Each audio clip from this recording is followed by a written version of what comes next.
Our keynote speaker is a gentleman.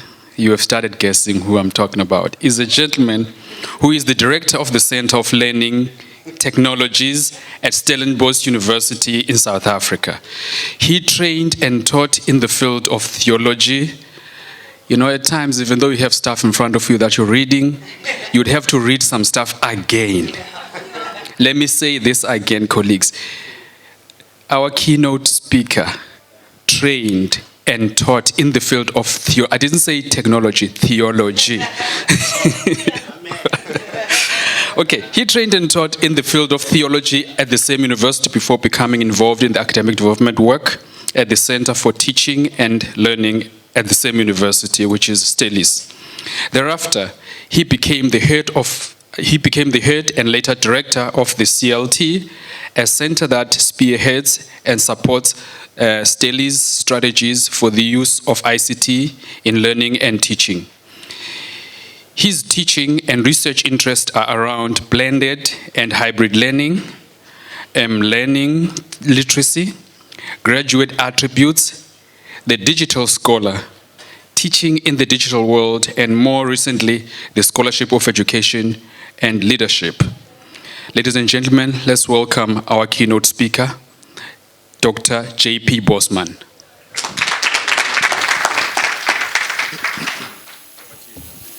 Thank you. Sound check good? Colleagues at the back, you can hear?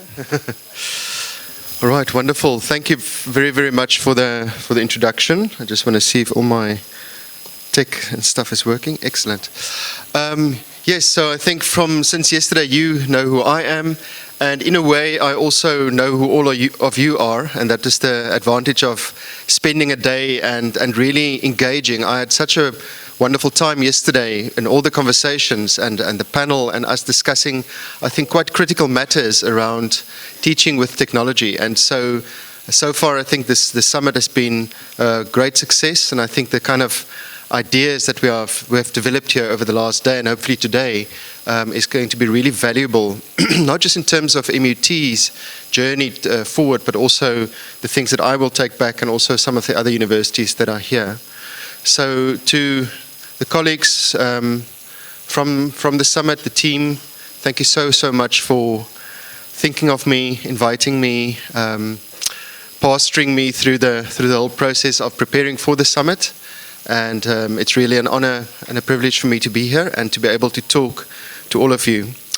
So with the keynote, I realized yesterday the big problem is time. So an hour feels like an eternity, you know, but once you get talking and you get excited about things, it really goes fast. So I was also told that we should have some time for discussion also. So I'm not going to talk for 1 hour, but I'll see how the time goes and probably get things done in about 45 minutes, and then we can take it from there. All right, wonderful. So yesterday, James, Dr. Njenga, morning, James, gave us, in a way, the technology view, but then obviously also coupled beautifully with the ideas around the human, around teaching and learning and all of that. And I think he's really broken the ground in terms of what educational technology and teaching with technology is, and what we are in for in the 4IR, etc. So I think that's a really good backdrop for yesterday's discussions, and in a way for my talk as well. So you will see I've used some very, very weird things, and those of you that didn't read the full abstract wouldn't know that FUBU stands for us, by us, and FOBO stands for other things by other means. Okay, but this will all become clear as we go through the notes. So my talk will be a little bit more, let us say, analytical and philosophical in a way, theoretical, but in between you will see I will mix in what we have experienced and over actually the last, let's say, 15 to 20 years at Stellenbosch University. So that is what I want to share. So let's start with that. If we look at a brief strategic story of almost 2 decades of teaching and learning at MUT, at Stellenbosch University. And today's talk and the focus is on strategic designing and implementing e-learning strategies at an institution. And so you will see that everything I say you must view from that perspective as well. That it's about the institution, but with a focus on the technology side, and that is what I'll share. So you will see there that things at Stellies, can't see my screen well. Things at Stellies has progressed for about 2 decades now, and as you see, that progression is from 1998, where I think more or less we started quite seriously with the journey towards integrating technology, and that's when we started with WebCT. And interestingly enough, at that time, we called this whole endeavor e-learning. Our whole approach towards helping the institution and helping lecturers was a kind of a centralized approach. I was in the Center for Teaching and Learning, and our sort of strategy was have beautiful workshops, and people come to you, and then they go away and they do, and it's kind of a centralized approach. And I think at that time, many years ago, our kind of approach was to look at not tips and tricks. It's kind of, quick wins, and you could do this, you could do that, etc. with the technology. But since then, it actually changed, and then in 2013, the university restructured, and we got a new kind of a model how we help the institution, and we called it the devolved model. And at that stage, our center, the one that I'm the director of, Center for Learning Technologies, was also created, and they kind of put all the focus on technology in a separate center. And at that time we realized that we need to develop another concept for what we are doing, and we started introducing the concept of blended learning, and I'll say something later about that. We appointed BLCs, which are blended learning coordinators. I'll also reflect on that a little bit later, because that made a huge difference. At that time, there was an ICT in teaching and learning strategy that was written, and we also focused on graduate attributes at that time. And then things moved and progressed, and everything, I think, worked quite well, until about 2 years ago, where there was a new shift, and I call that shift the integrated shift. Because from now on, or from then on, the technology is almost not really the issue anymore. And in a way, everyone is working together, and it came together in our teaching and learning policy.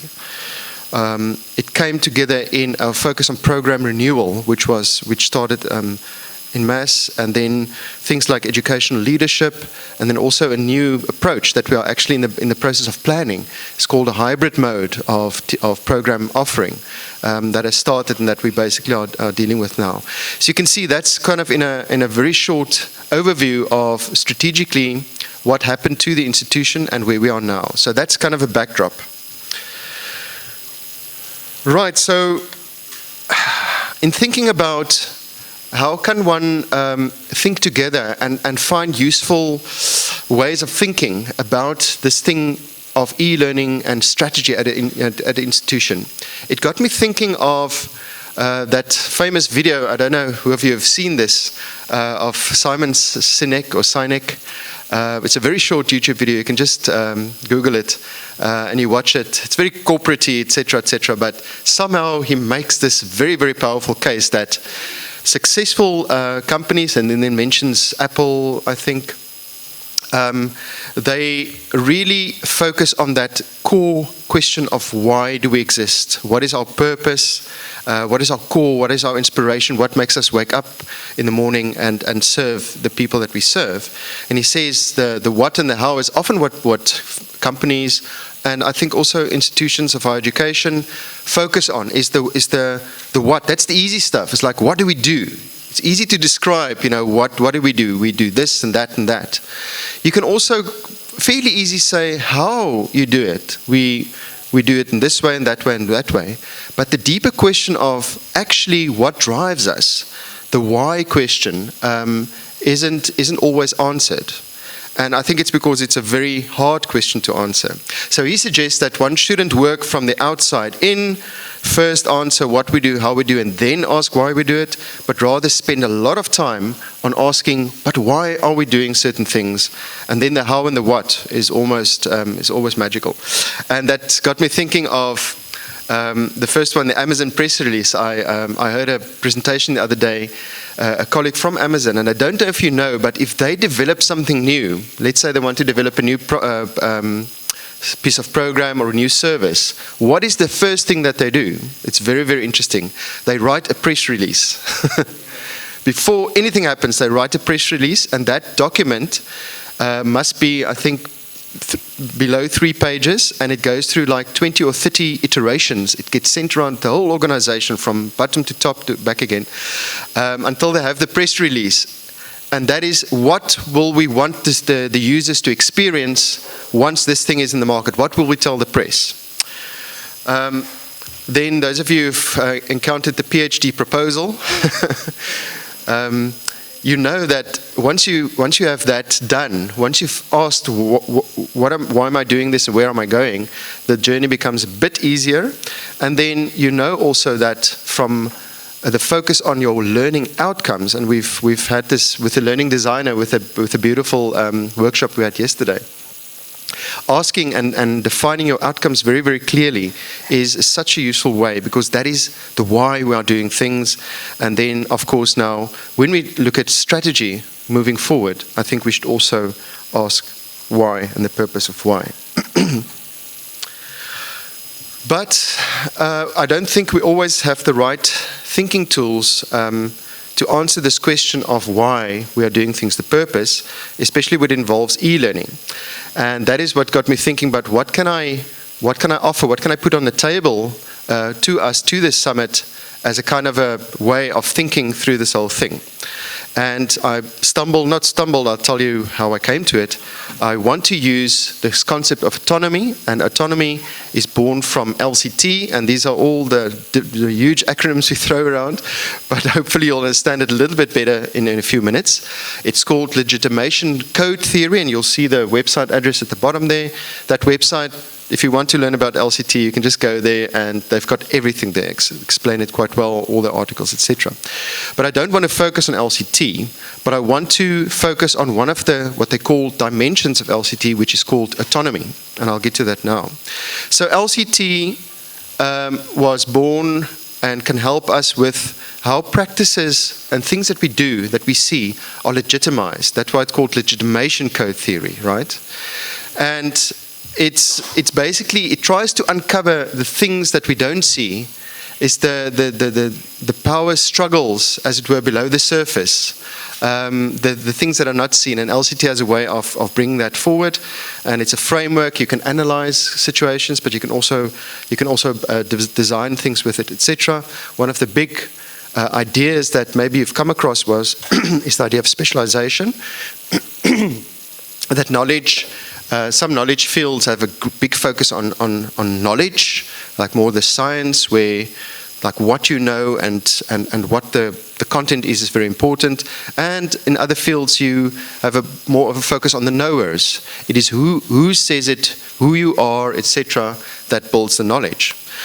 But autonomy is very, very interesting, because it asks these two questions. The first question that we want to ask is what is the target of our practices? So what are our practices focused on? One could say almost the content of things. And then the second question you have to ask is, why are we doing it? And that brings us to the purpose. And then they come up, the researchers came up with this so-called planes. And really, I don't want you to get bogged down now in this theory. And remember, I said we're going to think together, so I urge you to try and stay with me. If you then plot these two questions on this so-called autonomy plane, we get 4, as it were, positions that you can have: sovereign, interdicted, exotic, and projected. And so the horizontal one is how strongly do we have control, or are we in target of what we are doing? And towards the bottom is is basically where we sort of losing sight of what we're actually supposed to be doing. And then on the horizontal level, we ask actually for what purpose? Why are we doing things? So towards the positive, towards this side, we are very strongly working towards our core function and what we're supposed to be doing. And on this side, on the left-hand side, we're basically losing the plot a bit. We are doing things because of other reasons. So let me give you a quick example from something that we all will understand. And this is teaching of history, for example. Right, so you must now think about a history curriculum. And the idea is that the teacher is supposed to teach history for students to pass and to learn the curriculum, right? So if you are in this right-hand top corner, which is the sovereign, it means that what you are teaching is history, so you are focusing on history concepts, and your aim is for the students to learn that curriculum, right? Okay. But sometimes history teachers also bring in other things. For example, maps. So you want to teach about ancient Rome, so then you show them maybe a map of modern Italy, all right? So you are not using history concepts anymore, you are using concept from geography, but can you see your aim is still to teach history, the history curriculum, right? The left-hand top then, here you are teaching history, okay, but your goal isn't to teach actually the curriculum of history. It is to maybe to learn something for life orientation, you know. So it's about history, but your aim is to do something else. Now I must say that nothing of this is right or wrong. It's very important. Sovereign doesn't mean it's the best. Sovereign, it just means that you are really in your target. You are really hitting your purpose. And the exotic is very interesting. Is where you, for example, you're in a history class, but you're showing them maps and you're telling them about how Italy looks like a boot, and then you can buy boots at the closest mall and stuff like that. So in the exotic, you are totally losing the plot, and you're not teaching on target at all, etc. Right. So that's just a bit of a background of autonomy. And you must try and work with me now, because later we're going to apply basically this framework to our reality. So I decided to study the leadership at our institution. Why I wanted to do that is because we're starting to grapple with new modes of teaching and learning. So we had to decide in terms of what kind of programs are we offering, and we came up with this idea of hybrid mode programs, where students don't necessarily come to classes or to campus, but come for a week or two, and then they basically spend most of their time in quality online learning approaches. And this is not totally new, but it's quite new for us. And then, as you might know, there's a big charge of many different outside companies that want to help the institutions to do this kind of thing, to build online courses, and we'll just do it for you. And I think the sector is challenged in that way. But in a way, we responded in a certain way, and I wanted to find out, but why? Why did we not, for example, just sign, a 5-7 year contract with an outside company, for example, to take us on this journey, for example? We took a different route. So I was very interested to find out why, and then I decided to study the leadership angle of it.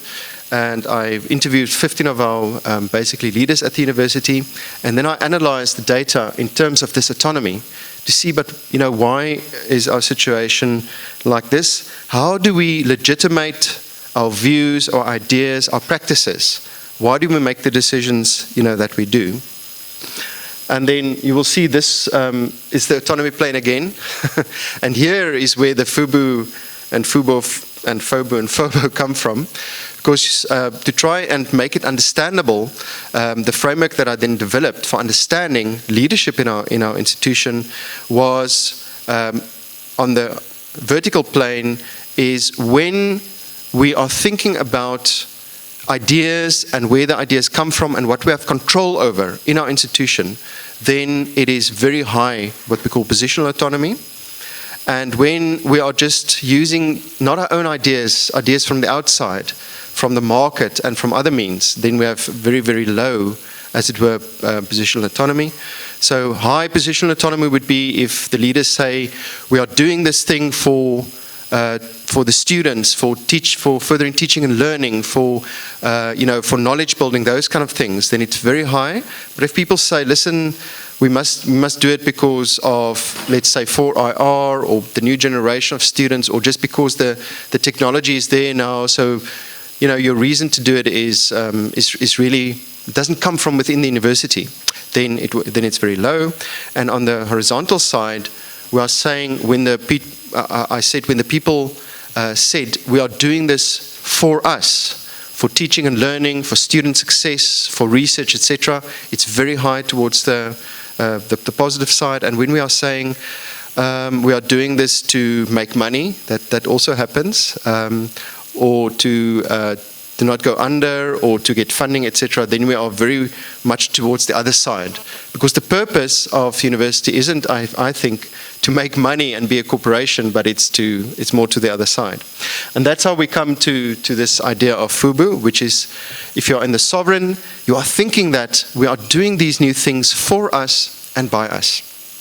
On the opposite side, FOBO, we are doing things for other reasons or for other means, and also by other means. We are not using things that's typical to the university.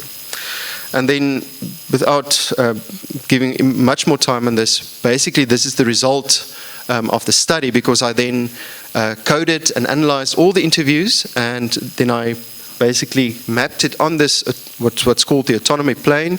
And there you can just see that those three groups that I interviewed, there was the institutional work group, there was the faculty leaders, and also the support services, professional academic support services.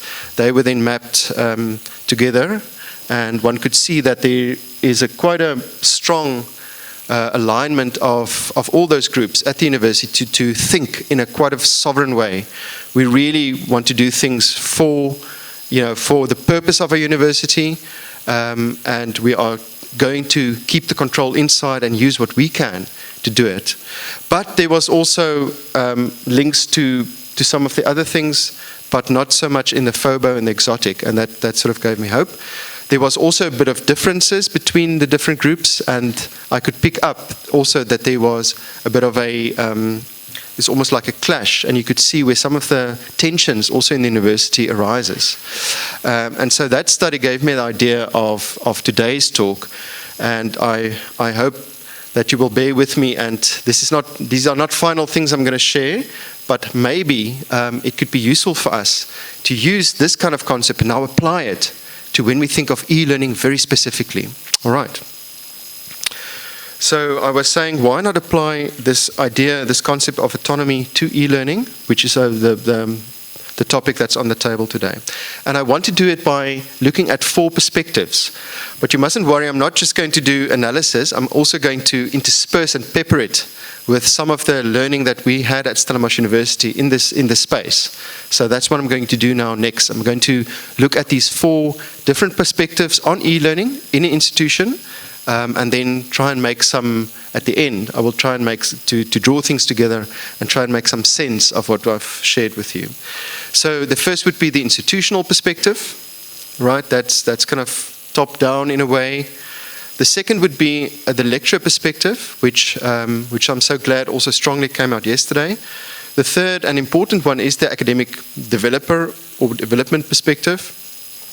And the last one, I'm not going to go into too much detail, because that's not really, I'm not so much in that field of the IT side or the IT systems perspective, but I'm going to try and think through that as well and reflect through that and see basically these 4 things that are happening at our institution, or do they align, do they clash, where do they lie on this so-called autonomy plane when we think about e-learning. All right, so let's get started. Maybe, yesterday my little plan of using the interactive technology sort of fell flat. And I'm usually very brave with this kind of thing, but last night I just thought, no, let me just talk to you. But I want to then use, by show of hands maybe, just to get you guys a bit more interactive in the room, I wanted to ask you actually to share with me from those, let's say, 4 kind of audiences, who is in the room. So by by putting up hands. Who is sort of representing the kind of the institutional management leadership perspective at the university? Okay, great. So we can, yeah, Dr. Macau, Joe, thank you. I guess in a way I am too, but yeah, so we are two lonely souls from that perspective. Who are in the room are lecturers, practitioners, teachers, teaching. Fantastic. Okay, so that's actually the majority. So I think when we talk about that, I think we'll put the focus there. Who are my academic developer colleagues? Yes, thank you very much. And then are there people from the IT, from the system side? Okay, very interesting. Okay, so we can absolutely focus on the lecturers and also the academic developer perspective. Right, let's take the first one. What we have learned over quite a number of years, but especially the last few years, and this is so interesting. I'm a bit part of the furniture at Stellenbosch University, so I sort of lived all these things personally. So I think I can talk with some authority about this. But the big idea that I want to leave with you today is when we think about what we do in e-learning is convergence. Convergent thinking, seeking convergence. How it played out at Stellenbosch University is that, like I said yesterday in the panel, it's now very, very clear that this divide, maybe it's not so strong in this space, but at Stellenbosch, it's this huge thing about the teachers and the researchers. I don't want to teach because the research is important. Or I only want to do research, not teaching. That has been turned on its head, literally, the last few years, and I'm so happy about it. So somehow we've managed to change the way we talk about that, and saying that without proper and high-quality teaching and learning, research actually wouldn't be possible, because the main subsidy and the money that gets into the university is still from teaching and learning. So that's a brilliant thing that's happened. It's not perfect, but we've got like joint awards for best teachers and best researchers. There's no way to get promotion, for example, by being a good teacher. You can become an as prof just from your teaching portfolio and not only from the research. So that's a biggie. The other very interesting thing, and I don't know if that's a thing here in your institutions, is the curriculum and the co-curriculum. There's been a beautiful appointment of somebody who took charge, who took leadership, and really brought up the co-curriculum. That's what students do that's not in the official curriculum, as a very, very important focus. And there's been courses, and we're talking about co-curriculum transcripts and all of that. The point I'm making here is that these two aspects that were usually worlds apart, all of a sudden are now together. And for example, the co-curriculum, what they call competencies that were developed, is now integrated into our learning management system. So that's a beautiful coming together of things that always were apart. I've already mentioned program renewal yesterday. I believe that through program renewal, having a focus on that and really delving into that very, very exciting but also difficult and challenging process made a huge difference, because all of a sudden we were working in teams, and now it was the lecturers, the leaders, even the library, the academic developers, what we call blended learning coordinators. Everyone was working towards the same goal of program renewal. So if you want to get everyone working together, just tell them to create new programs. But it's very exciting moving forward. How we did it is through policies, which I'll say something now. At the end, I cannot stress this enough. Cross-institutional relationships. It sounds so logical, but it doesn't happen. We are all working in our silos. So if we can start working together across the university, we worked very strongly the last 5 years in projects and steering committees. Can you believe it? It sounds so absolutely boring. More meetings. But I promise you, through that, we've made substantial progress. And the last one is the idea of leadership. We do have a kind of a distributed leadership approach at the university, by hook or by crook. It's sort of not very top-down. There's lots of consultation, and the ideas and the talking together is spread out, across the institution. I think that's very important. Okay, let's focus on some things. I mentioned the policies. there's now a teaching and learning policy and an assessment policy. Both of those never had anything about e-learning in them. All of a sudden, both of them mention blended learning specifically, and there isn't something like e-assessment anymore. So can you see the development? It's usually something that was apart that's now together. I mentioned program renewal, the hybrid mode. We also learned how to do online learning design very, very quickly. Things like universal design for learning. Our special needs students. I mean, that's coming for all of us, but we sometimes ignoring that. But working with the people from our disabilities unit and thinking how can technology support the support of our special needs students, that also made a difference. All of a sudden people are coming together. And then the learning spaces. I'm so excited about learning spaces because we are trying to think, how should our learning spaces look to support the kind of teaching we do? And there, for the first time in the history of the university, teaching and learning people, IT, as well as facilities management, were working together and planning together to get things done. And it's made quite a difference. Right, so back to our little theory. I must stress that what I'm going to share with you are, as it were, my reflections. It's not built on data, so I'm actually very keen to maybe go and gather some data, and maybe I can contact all of you to give me some data on this, is how does this now, what I've told you about the institution, how can it possibly play out in terms of the autonomy? So I've thought about the PA. Remember, that's what we focus on and the kind of the control that we want. We can think from the institutional side, and this links to some of the discussions we had yesterday as well. On the top end, we're thinking that we should have full control. Everything is in-house. We do it by ourselves. On the other end of the scale, we're thinking that everything should be fully outsourced, and sort of in the middle we have flexible middle ground, and towards more the top, things are controlled and integrated, and this one would be like a loose allowance of other systems. This one to me is the most important one. If we think about the purpose of e-learning, right, for the institution, I think to the strong side, to the RA positive, if our goal and our focus is on teaching and learning, pedagogy, something like student success or learning-centered approach, I think we are strongly in our purpose, in our target.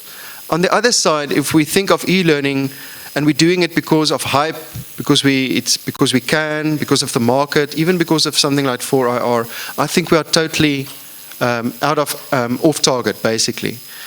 And then, you know, if you are trying to mirror your current traditional practice, you are sort of still kind of in the purpose, but not so strong. If your focus really isn't teaching and learning, but for example, giving everybody embedded digital literacies, then you're in the middle. And I think if your reason for looking at e-learning is like the effectiveness things, like saving time or saving money, I am also feeling that we are drifting. It's important, but we are maybe drifting a bit from our core target. So thinking about Stellenbosch University, I then tried and coded, and I think I was a little bit too too positive, but give that to me. So in terms of our institution, I think we are not at the top. We are sort of a controlled, integrated approach. And here I was hoping to say that we are all fully, gunning for the teaching and learning side, but we are moving towards that. We're not totally there yet. So if I map the two together in terms of our little plane, in terms of the institution, in terms of autonomy and our purpose, we are kind of there in that space. Right. Now the lecture identity. Here, what happened the last few days is we got a kind of a holistic view. And the big idea here for me is that we should focus on the identity of lecturers, okay, who they are. Because often we are putting them in camps. Okay, now you are a researcher, now you're a teacher, now you are doing community service. We are think holistically about it. As I've mentioned, reward and recognition has become quite a big thing. And also the scholarship of teaching and learning is quite a big focus at our university. How we did it with concepts like the digital scholar, which I'll show you now. You can progress in a certain way in your professional learning. And I think lecturers, and maybe you can echo this, get really switched on when you give them something that they can do, some skills, but it's not the skills, it's the reason, the theory behind the skills, the pedagogical theories and stuff. That really makes a difference from our perspective. So this is just something to note. I can also talk a day about this. This is just the concept of the digital scholar that we are moving into. This is someone that's one person, but can do different things, like be an author, a storyteller, or networker, and those same skills and that same person can, use that towards teaching, research, or service. So I'm just putting it up there as a big idea to get a holistic, integrated approach to lecturers. This one might be of more interest to the institution and also to the academic development colleagues, is that we have, together as a few centers, as the university, we have tried to picture what would be the journey that a lecturer would take when they become, when they immerse themselves in the world of teaching and learning. And we start by having them become, hopefully, a kind of a reflective practitioner. This is where you start becoming aware of you as a teacher. You deliberately and critically think about your practice, etc. And so on the left-hand side, we've got the things that support that. We have PREDAC, which is for our newly appointed lecturers, kind of an induction program, kind of a short course. Then people can become scholarly teachers, where they start drawing on literature to reflect. They move beyond the personal reflection, and there we've got other offerings like seminars that you can teach, and also our blended learning short course. From there you can become a teaching scholar. Now you're starting to research your own practice, and you can come and present at our SOTL conference. You can apply for funds to do more teaching and learning research, and then at the end you become a leaderly teaching scholar, where you actually contribute to the body of teaching and learning knowledge by publishing, providing leadership, etc. So I'm showing this to you because there's coherence and there's a plan. There's a kind of a journey that one can plan towards and everyone can contribute towards. And that's what we've learned from them. Right, I see my time is indeed running out very quickly, so I'm not going to spend too much time on these analyses. So if we think about the lecturer, in terms of positional autonomy, what we do at the top end, you have those colleagues who are really digital scholars already. They are resident. It means they feel comfortable where they are. They have the skills. They know how to do things. They are just running with it. On the other side, we've got colleagues that say, don't touch. Others must do it for me. Okay. In the middle are those, and maybe possibly many are here, you are sort of in transit between becoming kind of a visiting digital scholar. So you pop in, you can do it, but you're not so comfortable. And here maybe, you use it for personal use, but you cannot yet connect this to teaching and learning. On this side, we've got on the one hand, you realize that using e-learning can lead to powerful integrated knowledge building for your field, for your subject, for your students. On the other side, why people sometimes do is to entertain students. Okay, so those are the two, and then in between we've get again the saving time, maybe curriculum enhancement, but only light touch, etc. So reflecting on our, as it were, lecturer position, I think we are growing this still. So we're not so high on the one scale. On the other scale as well, we are not there yet that everybody is just working towards this powerful knowledge building. So if we combine them in the autonomy code, you can see it's still in that sovereign block, the FUBU, but it's the little dot has moved down a little bit. Right, let's take academic development. So we had the two perspectives so far, now the third one. Thinking through academic development, what came to my mind was professionalism. Why I say that is a blog post of that Alt-C created. Alt-C conference is actually running at the same time. I don't know if you knew it. It's the British, I think, like e-learning organization. And they wrote a blog post where they said how important the role of the academic developer, the instructional designer, learning designer, I mean, there are so many names for this kind of role and the work that we do.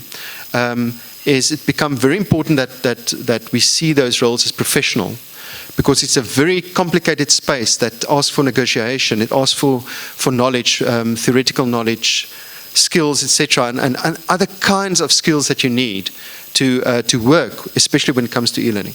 So I've mentioned the BLCs. I can just say the preacher side in me wants to say amen, because the BLCs is fantastic, and it's because it's about people. It's about people who make the difference. We also started focusing on theory, making everything we do theory-rich, theory-informed, but also practice-focused. We think about the long game, not come to different workshops now and then, but this journey. Where are people going to? I've mentioned the devolved model of support, so usually people came to us centrally. Now the BLCs and the advisors are working within faculties and supporting there and learning the culture of the specific faculty, and helping colleagues and supporting and growing and teaching inside. I must say it really works well, and I can't see that it's not going to work anywhere else, so that could be a good tip.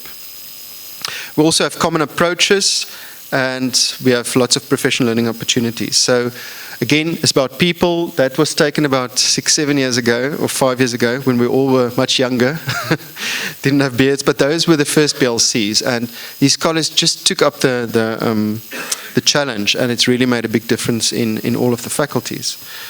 We support them in a certain way. I'm not going to delve on that. And then in the process, there was lots of development of resources, sharing, and so everybody's knowledge grows also in the institution. I did want to mention this as well.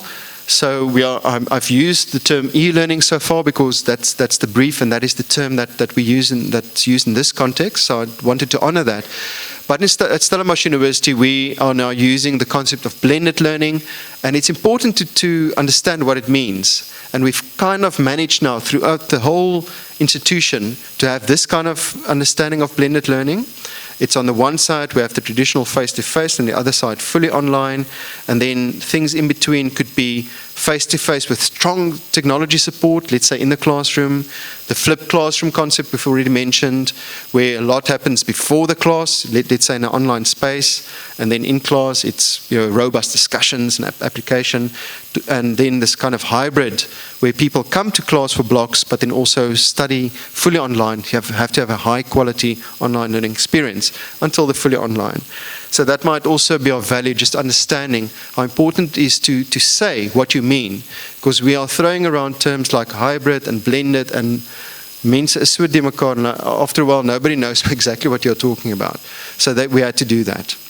Some approaches that might be useful for you to know about. I said blended learning. In terms of academic professional learning, we understand hybrid mode better now.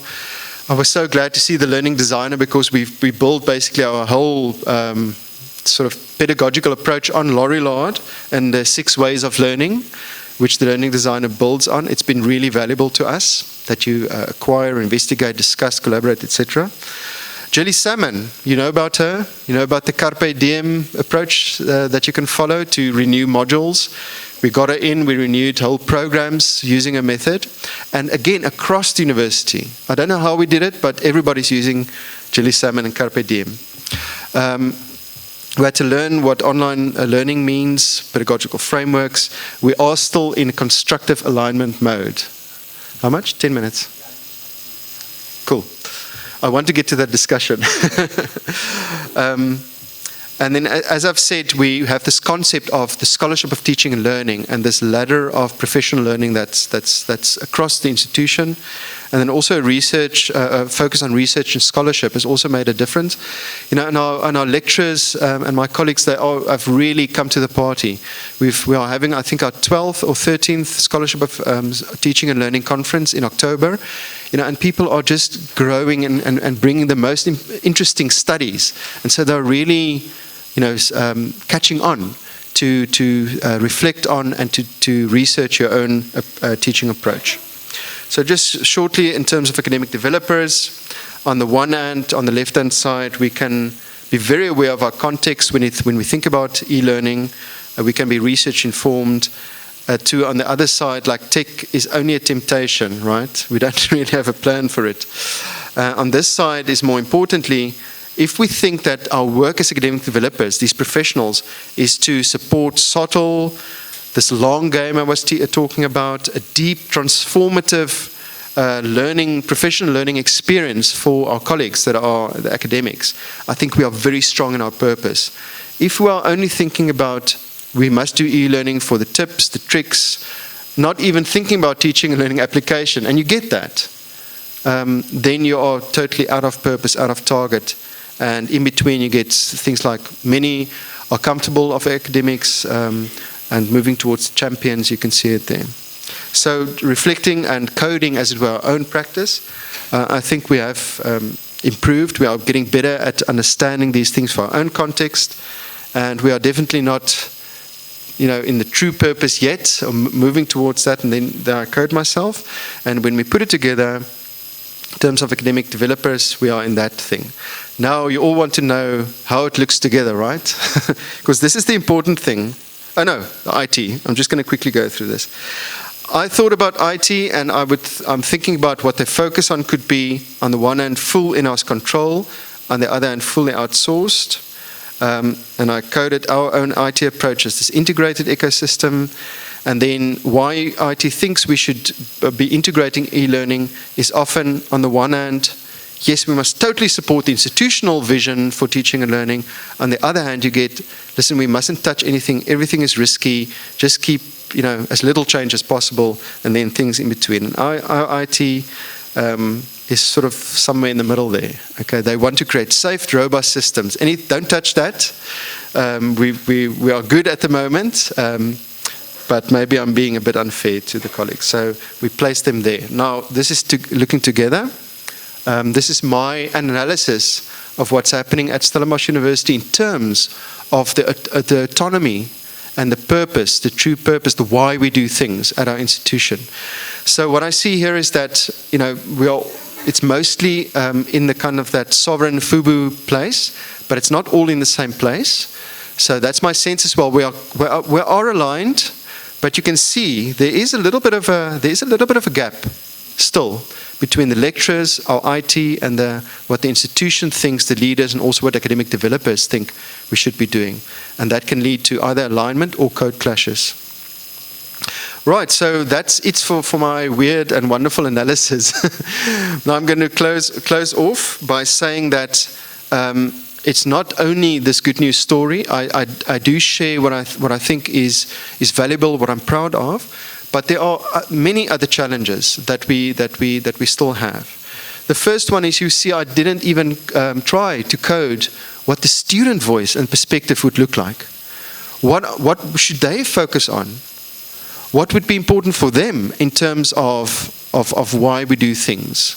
So I think that's something that I need to do as well. And at Stellenbosch University, we are not really good at incorporating the student voice. You've heard about learning analytics, big data. We are behind, which is a problem. But I'm saying it to you because I think it's very useful, but there's a challenge for us. New modes of delivery is not easy. It's very challenging, and it shakes the whole spider's web. And we are getting used to that feeling, learning that, and then how to work with and integrate external support and external companies. That's very tricky. And I think all of us in higher ed needs to learn how to do that better. And the Unbundled Uni project really gives us good advice there. Right, so I'm going to recap, and then I'm going to give the takeaway messages. And now on my Mac, these were coming in nicely one after each other. Now they're all just there. So that's fine. Let's quickly recap. What happened, hopefully, the last 46 minutes? I put on the table that before we do anything and write our strategies, we should ask why. Not what we should be doing, but why we are doing it. What's our purpose? Then I suggested that the Learning Legitimation Code theory, or LCT concept of autonomy, I think could possibly help us. Why? It becomes a thinking tool. It helps us to think through our reality and what we are doing. What lies below e-learning? It's not at the surface. What lies below e-learning in our education? We looked at 4 perspectives. The one is institution. Remember I said convergence is what we should aim for. In terms of lecturers, I talked about the idea of identity and having a journey of growth. And the academic development side, I think it's about professionalism, taking our context research important. So I think hopefully I showed and tried to show that when there's alignment in an institution around e-learning, I think there's progression, things flow. But if there are code clashes, let's say one of these perspectives were in some of the other quadrants, that's immediately a signal that there might be struggle, that there might be clashes, etc. So, when we are designing and implementing e-learning strategies, I think we should ask why, the deep question, and then we have to define what we mean by the why. I think leadership is hugely important. Without people understanding these things and driving it, it's not going to happen. I think we should always, especially with e-learning nowadays, think through the different perspectives. You cannot only think from the one or from the other or from the other. You must map out what all these perspectives are saying. See convergence between e-learning and the academic project. It's not a different thing. It's not a different world. It's the same world. And the more we can integrate these things, the better. I think working together in cross-institutional teams is very hard sometimes, but hugely beneficial. Relationships. I cannot tell you how many times our relationship with IT that's been built over the last 20 years, how that has saved some very, very difficult times because we trust each other, because we have a relationship, so build them. I've mentioned projects, steering committees are very boring, institutional, bureaucratic, but they work. They do work because it keeps you on purpose. It reminds you of where we are going to. Write that press release if you're doing new things. Remember the Amazon I told you about? And then, indeed, I think we should aim for FUBU, for us, by us. That will keep us in target, and try to steer away from the FOBO, for us, for other purposes and by other purposes. Okay, it's not who we are. And like always, I think always should be about teaching and learning, the pedagogy, and all of those things when we think about e-learning. And that's my last slide. So I thank you. Thank you. All right. Thank you. Thank you very much, Dr. JP. You learned now that when you attended our TWT on HE organized at MUT by TLDC, you learned from JP that there's FOBU, FUBU, and others. Good one. Now let's engage him, colleagues. Those acronyms, very interesting, hey? All right, colleagues, let's engage him. Do you guys have any questions, comments? Let's engage him. I'm going to note hands. I've noted one.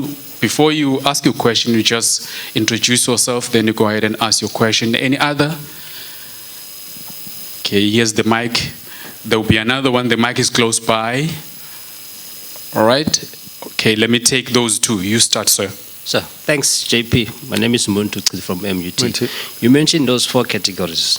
And one of the things that you mentioned as a challenge in your e-learning part is the student voice. Yes. Since you've identified as a challenge, how do you intend moving forward to solve that challenge of student voice? Sure. Thank you. So, Jess will first have 2 questions. Let them pass the mic. Thank you. My name is George from MUT. I think picking up on the FUBU and the FOBU he was talking about, I actually saw 4 different reconfigurations of that which you pointed out subsequently. The other one being FUBU. I saw you mixing up that it's for us, by us, and for others, by others, and then for us, by others, and for others by us. So those are the 4 different categories which I saw. And within understanding the context in which we are playing with and the higher education landscape the way it actually is, you realize that it's not often that easy to say it's just going to be for us, by us, because of some of the constraints in which we have to do with being with either wherever the money is coming from or the people you're relating with among the others. So how do you navigate this 4 different terrains to be able to get the best out of it? All right. Brilliant. Okay, go ahead. Okay. Yeah, the student voice is not that we're doing nothing, and I think the idea of the co-curriculum and that space and the leaders at the university, that they are just making their voice known. So I'm not too worried about it. In terms of e-learning specifically, I think I have some agency, and we should just invite more students on our, as I've said, our projects, our steering committees, where the decisions get made. So my plan is to, from my side anyway, to include that voice more. We have them on the bigger committees, but it's almost a bit of like a token presence. We need to open spaces for real, engagement. Yeah. So I don't have a final offer. I can only say that my dream is to have that better. And then I'm so glad, George, for that question, because I was wondering, should I put another slide? But I think, no, that would be too over the top.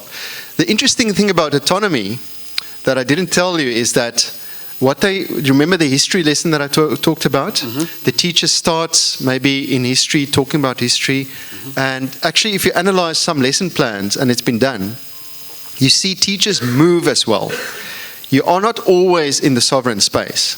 You can start by teaching history, then you can, for example, show geography maps, so you move down, but you're still talking about history curriculum. But then you could go into exotic or even the other. The point of autonomy and apparently of good teaching is to be able to move between the different spheres. Mm-hmm. So the last thing I'm saying is that it's just good to be in the sovereign, it's actually good to be able to move, right? So in terms of the constraints and the funding, if you find yourself coding or thinking through being in another kind of space than the sovereign, or not FUBI but FOBO or FUBO Democana, it really doesn't matter. What matters is that you've thought about it and that you can see where you are. Mm-hmm. So I think we need to be moving between things, and I think the realities of external providers, of the funding and everything you mentioned, I think is very valuable. So I don't think we necessarily have to aim for that one quadrant. We must just be aware of where we are and why we are doing things.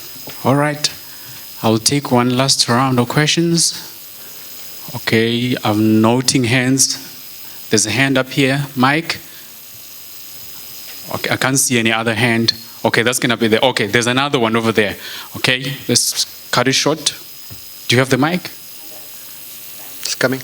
Okay. There we go. Morning all, Lindsay again.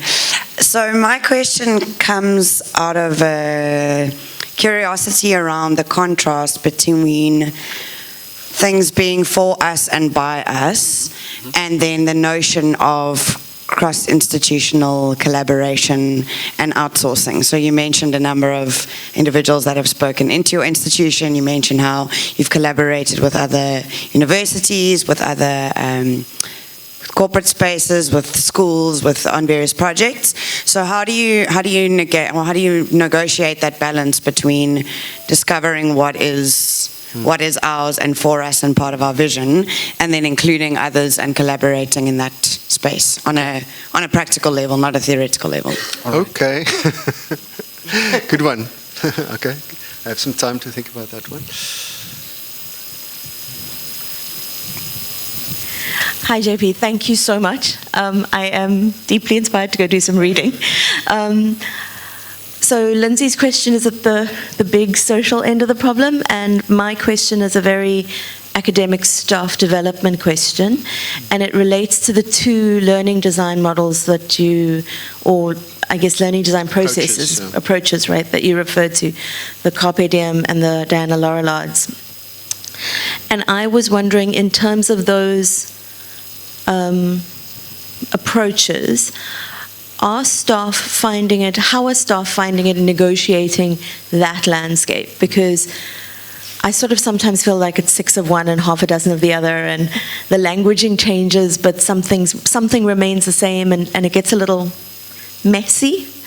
We're playing with the Laurelard at the moment at UCT, and I was wondering, for folks at MUT maybe as well, who are considering different offerings to take to their staff, which of those are you really enjoying working with? Have you had problems with either of them? Yeah.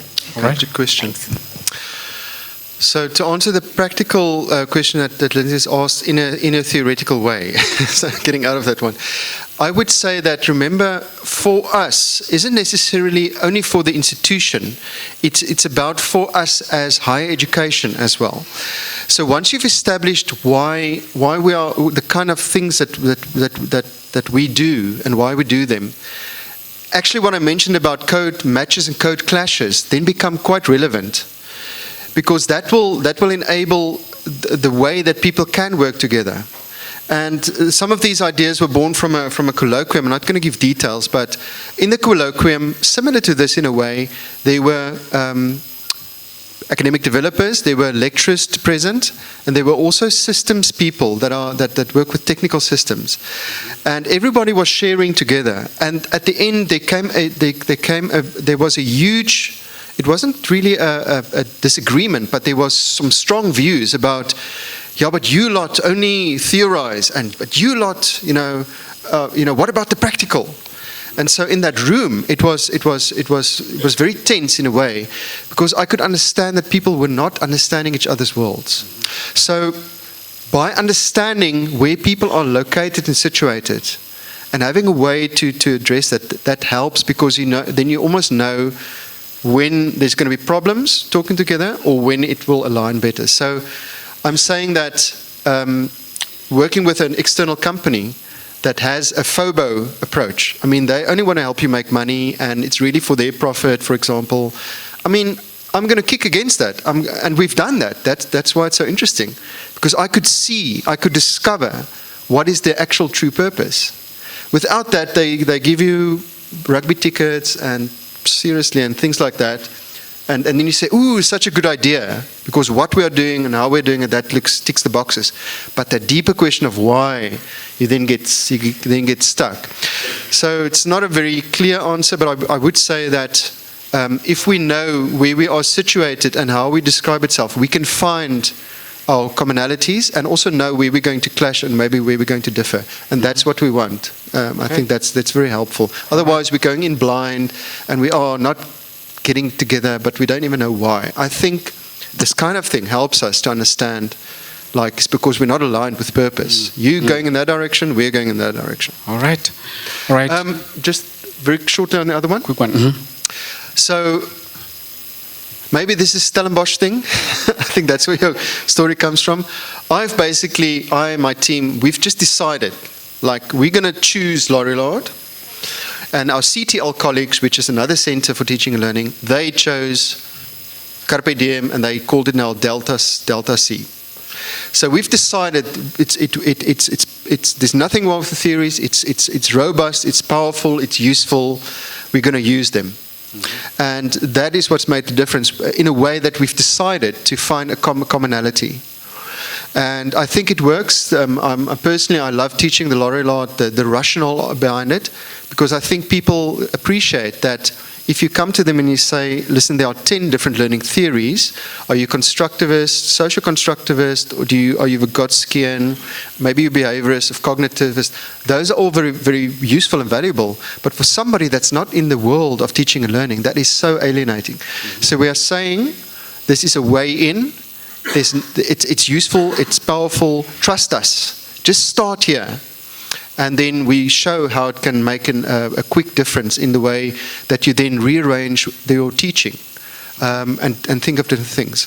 And so we found it actually very useful and powerful. And there's not been a lot of kickback, because I think we give the rationale. It's not just here it is, but here it is. This is why it's good. This is why we use it, etc., etc. Okay. So we had some good success with it. All right. All right. Thank you very much, colleagues. JP, thank you very much, sir.